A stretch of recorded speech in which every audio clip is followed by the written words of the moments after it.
আসসালামু আলাইকুম।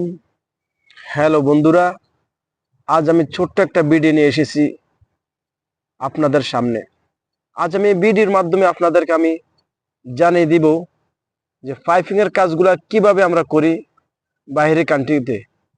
তো এই দেখতে পাচ্ছেন অলরেডি দুইটা এই জায়গায় টাঙ্কি বসানো হয়েছে এবং টাঙ্কির থেকে আমরা পানিগুলা নিচে টয়লেটে এবং কিচেন রুমে কিভাবে নিব এবং নিচ থেকে পানি আমরা টাঙ্কিতে কিভাবে আনবো সেটা আমি এখন আপনাদেরকে দেখাচ্ছি। তো আপনারা আমার সাথে থাকেন। প্রথমত আপনাদেরকে আমি দেখাইতেছি যে এই যে টাঙ্কিটা দেখতেছেন আপনারা, এই টাঙ্কির এই টাঙ্কির ভিতরে আমরা 1 ইঞ্চি একটা পাইপ ঢুকাইছি। এই পাইপগুলা, এই পাইপটা হলো যে নিচ থেকে যে নিচে আর একটা টাঙ্কি আছে বড়, ওই টাঙ্কির থেকে যখন মোটর দিয়ে প্রেসার দেওয়া হবে, প্রেসার দিলে নিচ থেকে মোটরের পাইপ, নিচ থেকে মোটরে প্রেসার দেওয়ার পরে পানিগুলা এই টাঙ্কিতে আসবে এবং ফুল হয়ে যাবে।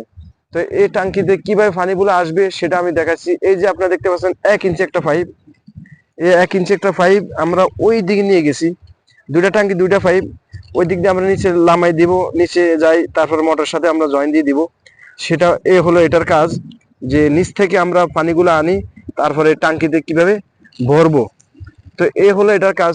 দ্বিতীয়ত কাজ হলো যে আপনি দেখতেছেন যে 2 ইঞ্চি পাইপ আমরা কিসের জন্য উপরে 45 কিসের জন্য আমরা রাখছি এবং ছোট একটা পাইপ কিসের জন্য রাখছি সেটা আমি এখন আপনাদেরকে বুঝাই বুঝাইলে আপনারা বুঝতে পারবেন। যে এই যে দেখতেছেন একটা বল বাল্ব 2 ইঞ্চি, এটা দিয়ে পানিগুলো নিচে আসবে, ঠিক আছে। আর যখন টাঙ্কিটা পুরো ফুল হয়ে যাবে পানিয়ে, তখন এটার ভিতরে যে ওভারলোড পানি হয়ে যাবে।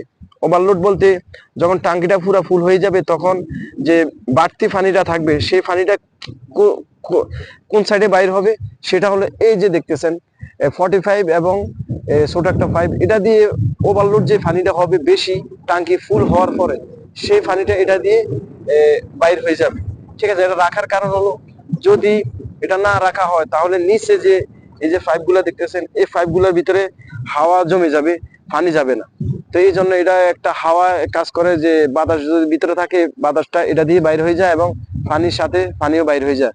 তো এটার কাজ হলো এবং এই 2 ইঞ্চির কাজ হলো যে হলো মেইন কাজ। তো আপনারা দেখতেছেন এটা হলো বল বাল্ব, এই বল বাল্ব, এই 2 ইঞ্চি বল বাল্ব। তারপর আমরা কি করলাম, নিচে আসলাম। এই যে দেখতে পাচ্ছেন, এই যে নিচে আসার পর আপনি দেখতেছেন নিচে 2 ইঞ্চি থেকে আমরা টি এবং 90 দিয়ে আমরা 1 ইঞ্চি পাইপ জয়েন করেছি। 1 ইঞ্চি পাইপগুলা সাধারণত আমরা সব জায়গায় টয়লেটে এবং কিচেন রুমে আমরা নিয়ে যাই 1 ইঞ্চি পাইপ, 2 ইঞ্চি নেওয়া হয় না, কারণ এত মোটা পাইপের কোনো প্রয়োজন হয় না। সব জায়গায় আমরা 1 ইঞ্চি পাইপে নিয়ে যাই। যে দেখতে পাচ্ছেন আপনারা 1 ইঞ্চি পাইপ 2 ইঞ্চির সাথে আমরা জয়েন দিয়ে টি এবং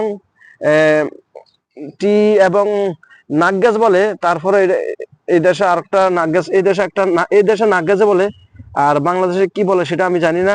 তো আপনি দেখতে পাচ্ছেন এই যে 1 ইঞ্চি সাথে কুয়া এবং টি এবং 90 সাথে আমরা ছোট ছোট নাগগাছ লাগাই, তারপরে 1 ইঞ্চি আমরা লাগাই দিয়েছি। এগুলো সবগুলো যে একবারে আপনি দেখতে পাচ্ছেন সব হলো যে আরবিতে বলে গারা, আর বাংলাদেশে আমরা যে বলি যে গাম, অথবা যে যেটা বলে গাম বলে, কেউ অন্য কিছু বলে। তো আমরা আমরা কুয়া এবং 90 এবং টির মাধ্যমে সবগুলো আমরা এইভাবে জয়েন দিয়েছি, দেখতে পাচ্ছেন।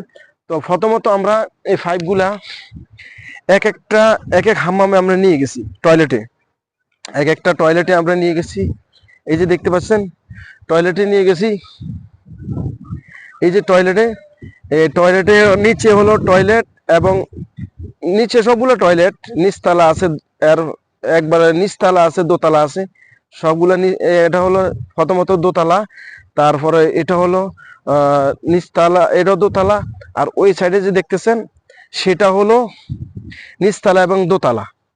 বুঝতে পারলেন যে নিচতলা এবং দোতলা হলো এইগুলার কাজ। তো সবকিছু সেট করা আছে নিচে, সবকিছু নিচে সেট করা আছে কিচেন রুমে এবং টয়লেট রুমে, সবগুলো টয়লেটে সবগুলো সেট করা আছে। তো এ হলো এটার কাজ। তো হয়তো আর আরেকটা কাজ হলো যে আপনারা হয়তো ভাববেন যে আহ, এই ফায়ার টাঙ্কিগুলার ওই সাইডে একটা আমরা বল বাল্ব রেখেছি। এর কারণ কি? এর কারণ হলো যখন এই টাঙ্কিটা ময়লা হয়ে যাবে, ভিতরে হয়তো কাইয়া জমে যাবে, ময়লা হয়ে যাবে পানিগুলা, তখন কোনো এক সময় ক্লিন করতে হবে। তো ক্লিন করার ক্ষেত্রে আমরা একটা দোনোটা টাঙ্কির দুই সাইডে, অপর সাইডে আমরা বল বাল্ব 1 ইঞ্চি করে রেখে দিয়েছি। কারণ হলো যে কারণ হলো যে টাঙ্কিগুলা যখন ক্লিন করতে হয় তখন এই বল বাল্বটা খুলে তারপর ভিতরে পানিগুলা বাইর করা যাবে, এবং ক্লিন করতে চাইলে ক্লিন করতে পারবে, কোনো সমস্যা হবে না। তো এ হলো এটার কাজ। আর হয়তো বলবেন যে ওই সাইডে তো ফাইভ আছে, ওই সাইডে কোনো ক্লিন করলে কি সমস্যা? না ভাই, এই সাইডে ক্লিন করা যাবে না, সবগুলো সেট করা হয়েছে, দেখেন সবগুলো ফাইভ সেট করা হয়েছে এবং গাম দিয়ে লাগানো হয়েছে। এগুলা খোলা যাবে না, খুললে পরবর্তী সমস্যা হয়ে যাবে। তো এ হলো এটার কাজ, এই হলো এটার কাজ। দ্বিতীয়ত আরেকটা কাজ হলো যে আমি আপনাদেরকে দেখাচ্ছি, এই যে আপনারা দেখতেছেন 4 ইঞ্চি একটা পাইপ, ওই যে একটা 4 ইঞ্চি পাইপ, ওই যে একটা 4 ইঞ্চি পাইপ, এই পাইপগুলোর কাজ কি? এই পাইপগুলোর কাজ হলো যে নিচে যে টয়লেটে গ্যাস হবে, যে একটা রিহা অথবা দুর্গন্ধ হবে, সেই রিহা এবং দুর্গন্ধ এবং গ্যাসটা বাইর হওয়ার জন্য এই 4 ইঞ্চি দিয়ে বাইর হয়ে যাবে। এবং পুরো কাম শেষ হয় না, আমাদের পরবর্তী কিছু কাম বাকি আছে, আমরা পরবর্তী কাজগুলো করে নিব। আর এই যে একটা কোণে কোণে দেখতেছেন 4 ইঞ্চি একটা পাইপ 45 দিয়ে লাগানো হয়েছে। এর কারণ কি? এর কারণ হলো, একটু আমি জুম করে একটু ঘুরাইলে আপনি দেখতে পারবেন যে এই জায়গা যত বৃষ্টির পানি হবে, সব বৃষ্টির পানি সব বৃষ্টির পানি এই জায়গা দিয়ে এসে এই পাইপ দিয়ে নিচে নামে যাবে এবং নিচে মাটিতে চলে যাবে। এই হলো বৃষ্টির পানিগুলা যত হবে সবগুলা নিচে নামে যাবে। আর হয়তো আরেকটা ভাবতেছেন যে এই পাইপগুলা কিসের জন্য রাখা হয়েছে 2 ইঞ্চি? এগুলা যখন এই যে আরো দেখতেছেন 2 ইঞ্চি, এই যে 2 ইঞ্চি, এগুলা হলো যে আমি আরো বলেছি আপনাদেরকে, আমিও কারেন্টের কাজ করি, কারেন্টের কাজ আমি ইনশাল্লাহ আপনার পরবর্তী দেখাবো। এ হলো 2 ইঞ্চির কাজ হলো যে নিচে এসি রুম, এসি প্রত্যেকটা রুমে এসি থাকবে এবং এসি গুলা আমরা উপরে নিয়ে আসবো, পরবর্তী সেট করা হবে উপরে সব ছাদের উপরে। তো এইগুলা দিয়ে পাইপ আসবে, চিকন চিকন পিতলের পাইপ, কভার পাইপ বলে অথবা পিতলের পাইপ আসবে। তো এইগুলা পাইপ দিয়ে আমরা পরবর্তী নিয়ে আসবো ইনশাল্লাহ। তো যারা আমার এখনো চ্যানেলটি সাবস্ক্রাইব করেন না, অবশ্যই অনুগ্রহ করে সাবস্ক্রাইব করে নেবেন। সাথে থাকার জন্য ধন্যবাদ। আল্লাহ ভালো রাখুক, সুস্থ রাখুক, এবং লাইক দিবেন, শেয়ার করুন, কমেন্ট করে জানাবেন। আল্লাহ ভালো রাখুক, সুস্থ রাখুক। আল্লাহ হাফেজ, আসসালামু আলাইকুম।